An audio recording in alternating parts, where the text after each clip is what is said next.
was through Thatha and Thathi that rituals got embedded into my life. It made me fall in love with rituals, but it also made me question the very nature of rituals, because not all rituals convinced me. I got exposed to these rituals very early on, perhaps as early as when I was in my mother's womb. My grandparents, for the most part, lived their lives as if it were a ritual. Their mornings especially were elaborate. They surrendered to their rituals as if it was all that mattered. There was a sense of urgency to it, and yet it always felt as though they were caught up within a capsule of time and space that had eternally paused. Tata's day started very early. He would wake up perhaps around 4:30 a.m. or so, and after a quick round of personal rituals, he would set out on his morning walk. During his morning walk, he would also be gathering flowers. He'll carry a small plastic bag with him or a cloth bag, and on his morning walk, he would stop by flowering trees and pick a handful for his morning worship. When he would return from his walk, Tati would prepare his morning cup of coffee, and occasionally Tati would have her second cup of coffee with him. And right after that, Tati would go off for her shower, and right after her shower, she would start preparing for the worship, as well as begin cooking simultaneously. Tata would then go into shower, and which would be followed by an elaborate dressing up ritual. Tata wore the whitest of dhotis, and he hand washed his dhotis. Okay, so that is also a ritual for him. He hand washed his dhotis, and he had a way to it. There was a method to that madness. Somewhere he would be like, I think you should just stop washing your dhotis by hand because you are too old and it stresses you out and it's just too much for you. But he wouldn't listen. He had to do it.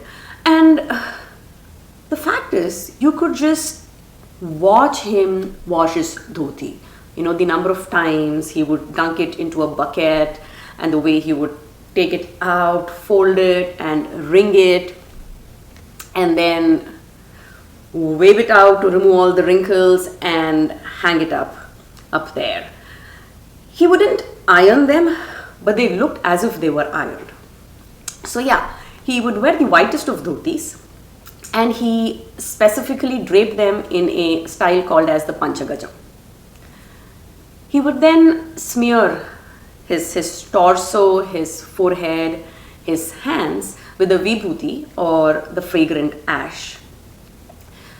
The ash, which would be in a dry powdery form, he would mix it with water to make a paste out of it and smear the wet paste all over himself. And then he had a sacred thread with which he would shape those lines. They were parallel lines. He would use his 3 fingers to draw those lines, and then he would actually shape them and make them really precise with his thread. This would then be followed by him adorning his jewelry. His jewelry was a Rudraksha mala and a Spatika mala. And then he would be ready for his worship. The next thing that would happen is to prepare the idols for the worship. The idols, we had an idol at home that was worshipped. This idol had been passed over through generations. I believe it belonged to his grandfather, which was then passed on to his father, which my granddad inherited. And not only did he inherit, he understood the value of it. He understood what ancestral heritage meant. He took care of it. And to me, that idol cannot be separated from my Thatha. The the idol is not with us anymore, unfortunately. And with that, I feel like a part of our ancestral heritage has been given away.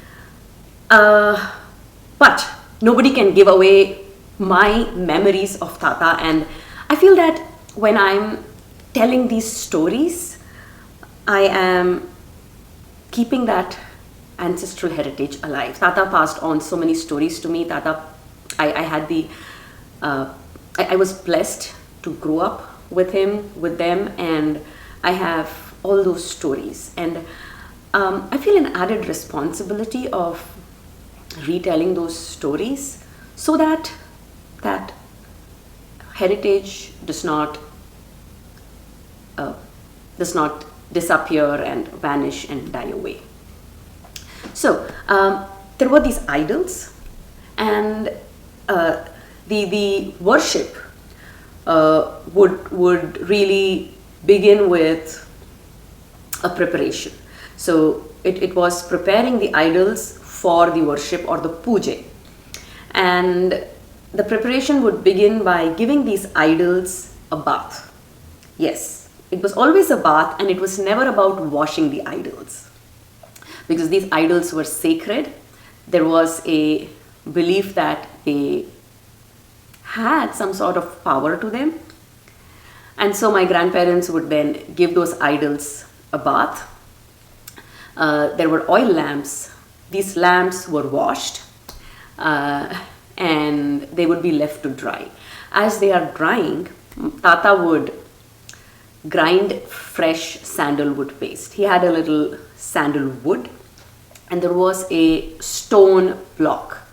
So the stone block would be wet. A few drops of water would be poured on the stone block, and the sandalwood would then be rubbed on the stone block, and magically sandalwood paste would come out of it.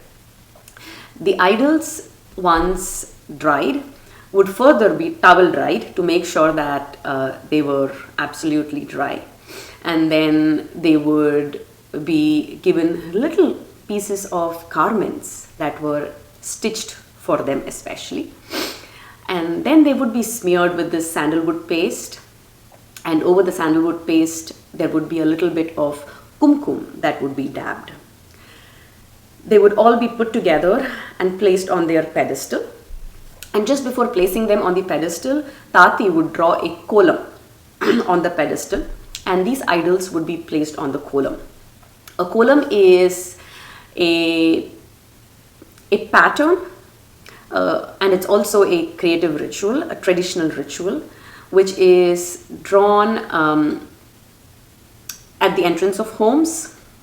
It's drawn for auspicious occasions and on pedestals where sacred idols are placed, and they have a certain pattern to them, and they are made of a paste made of rice flour or just dry rice flour powder. They're also made with fine white sand. So at home, for the everyday puja, Tati would make a column with fine white sand, and then the idols would be placed on the pedestal. After placing the idols on the pedestal, the oil lamps would be put in place. Tati would, in the meantime, would have prepared the oil lamps as well with a fresh wick, followed by pouring oil into the lamps, and she would then light those lamps. Tata would then light the incense stick, and he would invoke his prayers with the ringing of a bell.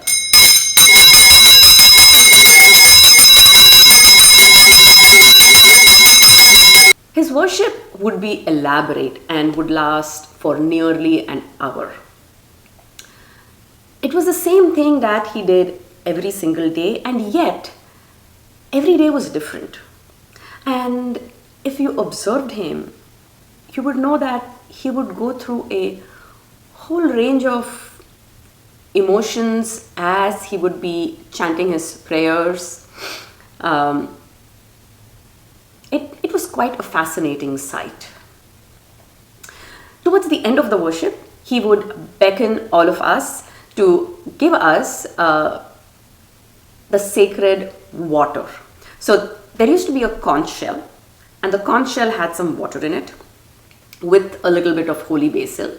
And then there was this copper container with a copper spoon, which also had some water in it with tulsi leaves. He would offer the water from the conch shell, and this was meant for wiping our eyes, followed by the water in the copper vessel, which we would drink. After this, we would do a little circumambulation in place, and that would be followed by a namaskaram. And by now, Tati would have prepared the rice. So she would bring rice, which would be offered to God. It would be steaming, and she would put a dollop of ghee, and Tata would place one leaf of tulsi or holy basil, and he would offer it to the idols. The next thing that would be done is a spoonful of rice would be taken and placed outside the window as an offering for the crows, because crows are considered to be our ancestors. After this, Tata and Tati would sit to have their morning cup of chai. They never really had breakfast. It was always chai and biscuit for them. And it would feel like a bit of an unwinding. It would feel like the end of the puja or the worship was some sort of catharsis for Tata. So they would sit with their chai and biscuit. After this, Tata would sit with his newspaper, and Tati would finish her cooking. Occasionally, they would chant the Vishnu Sahasranamam or the Lalita Sahasranamam together. Vishnu Sahasranamam is the 1,000 names of Vishnu, and Lalita Sahasranamam is the 1,000 names of the goddess. They would have their lunch sometime around noon, and for a brief while watch something on TV. Tata would then take a nap, and they would take turns in taking a nap. So when Tata took his nap, Tati would watch something of her choice on the TV, and then Tati would take a nap, and Tata would watch some TV. And they really took really short naps. After a while, he would sit with his deck of cards and play solitaire. Now here is a fun fact. I did not know that solitaire was called solitaire till we got our first computer. Tata would call it patience, and I knew it as patience for a very long time. And then we got our first PC, and if you remember, the earliest PCs had this inbuilt solitaire and other card games in there. And only then I realized that that was solitaire. So anyway, he would play solitaire. By now it is already 4 p.m. So it's time for the afternoon tea or coffee. So Tati would wake up from her nap, and she would go into the kitchen, and she had this everyday ritual of rearranging the utensils. She would arrange them in the same way, and yet she would take out the arranged ones, and then she would rearrange them. So she did about 15 to 20 minutes of that every afternoon. So she would arrange her utensils, and then she would make chai for Tata and coffee for herself. And post their afternoon tea, they would get ready to go out for their evening walk to Matunga. So Matunga was a place that was about a couple of kilometers from home. They would walk up. Matunga is a place where there are many temples. So they would do one round of temple visits. Matunga is also where the market is. So they would go about buying vegetables for the next day. But they also had a social life, and that is where they met their friends. They met their friends, they hung out with their friends, they talked, they laughed, they gossiped a lot, yes. And by the time they would come back home, it would be about 7.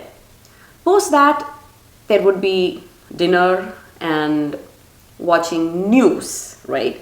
That was the only time my Thatha would watch news, no matter, so much so that much later, when news was available 24/7, for some odd reason, he would still insist on that 9 p.m. news. Now that is one of the rituals that I questioned,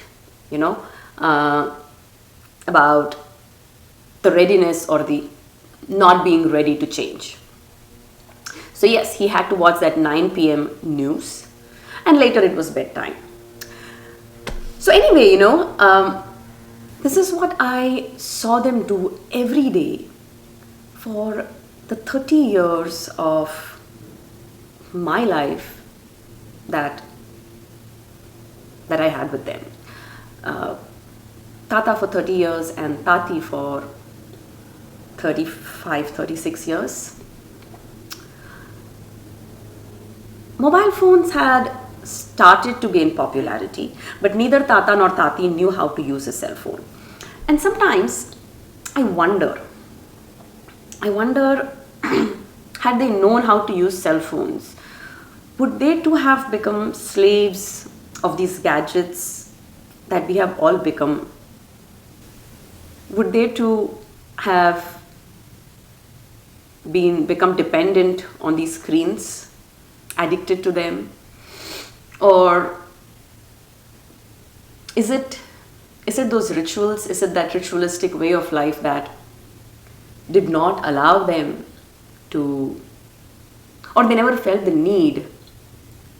need for cell phones?